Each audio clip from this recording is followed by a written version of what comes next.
सर्ग 7 पुढे चालू. मी पाहिले की ते दोघेही चिंतेने व्याकुळ झाले होते. ते म्हणाले, आम्ही दोघेही वृद्ध झालो असून, आम्ही आंधळेही असून तहान भुकेने त्रस्त आहोत. या रात्रीच्या वेळी आमचा पुत्र अद्यापही पाणी घेऊन आलेला नाही. याचे कारण काय बरे असावे? पुत्राखेरीज आम्हाला तर कोणाचा आधार नाहीच.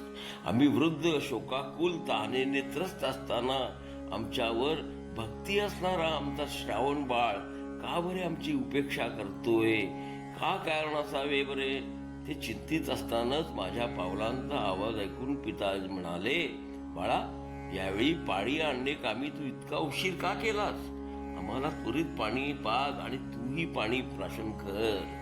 असे बोलत असतानाच मी घाबरतच त्यांचे जवळ जाऊन म्हणालो, मी राजा दशरथ आहे, आपला पुत्र नाही. मी पापी शिकारीच्या निमित्ताने वन्य पशु वधाकरिता फिरत असता पाण्याच्या घाटापासून दूरच उभा होतो.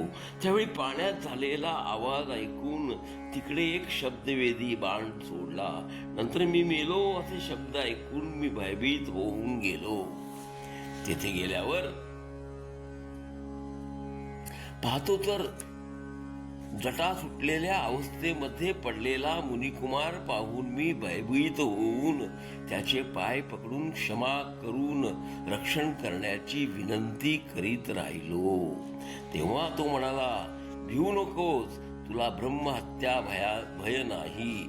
माझ्या मातापित्यास हे पाणी देऊन त्यांना प्रणाम करून जीवनदान देण्यास्तव त्यांची प्रार्थना कर.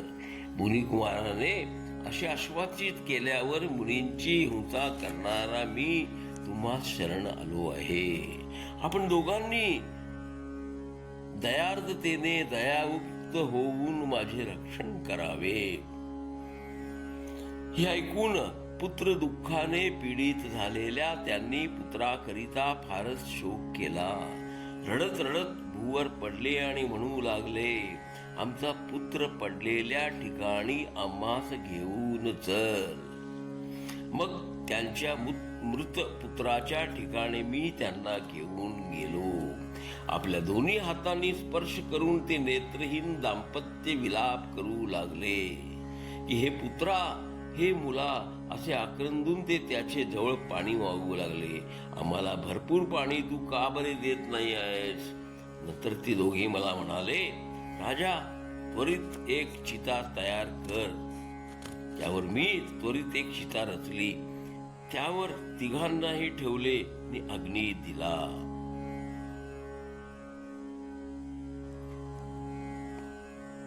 जळून ते तिघेही स्वर्गलोकी गेले.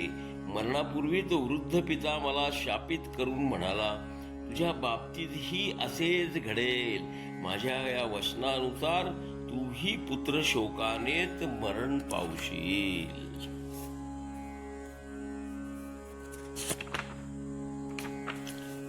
तो अनिवार्य असणारा काळ आता माझ्या बाबतीत प्राप्त झाला आहे, असे बोलून राजा दशरथ पुन्हा विलाप करू लागले. हाय पुत्रा रामा, हाय सीते, हाय गुणांची खाण असणाऱ्या लक्ष्मणा, तुमच्या वियोगामुळे कैकेयीने निर्माण केलेल्या मृत्यूप्रत मी आता पोहोचलो आहे. असे बोलत असतानाच प्राणत्याग करून महाराज दशरथ स्वर्गलोकी प्रस्थान करते झाले. तेव्हा कौसल्या, सुमित्रा आणि इतर राजस्त्रिया छाती बडवून घेत आक्रोशाने विलाप करू लागल्या. सकाळ होताच मंत्र्यासह मुनिवर वसिष्ठ तेथे उपस्थित झाले.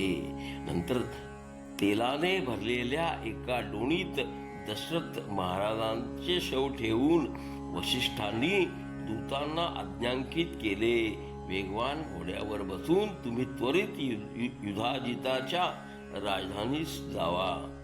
तेथे शत्रुघ्नासहित श्री प्रभू भरत आहेत. माझी आज्ञा सांगून भरतास त्वरित अयोध्येस निघून येण्याविषयी अवगत करा. मी येथे उपस्थित होऊन राजा दशरथ व माता कैकेयी यांचे दर्शन घेण्यास सांगा. ही आज्ञा प्राप्त करून दूत त्वरित तिकडे गेले आणि भरताचा मामा युधाजित आणि शत्रुघ्न सहित भरताच प्रणाम करून युधाजितास वसिष्ठांचा आज्ञानिरोप सांगितला.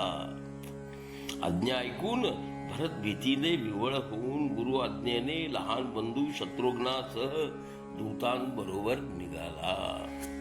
महाराज दशरथ अथवा रघुनाथ यांचेवर कोणते तरी संकट आले असेल का असा विचार करीतच तो अयोध्येत पोहोचला.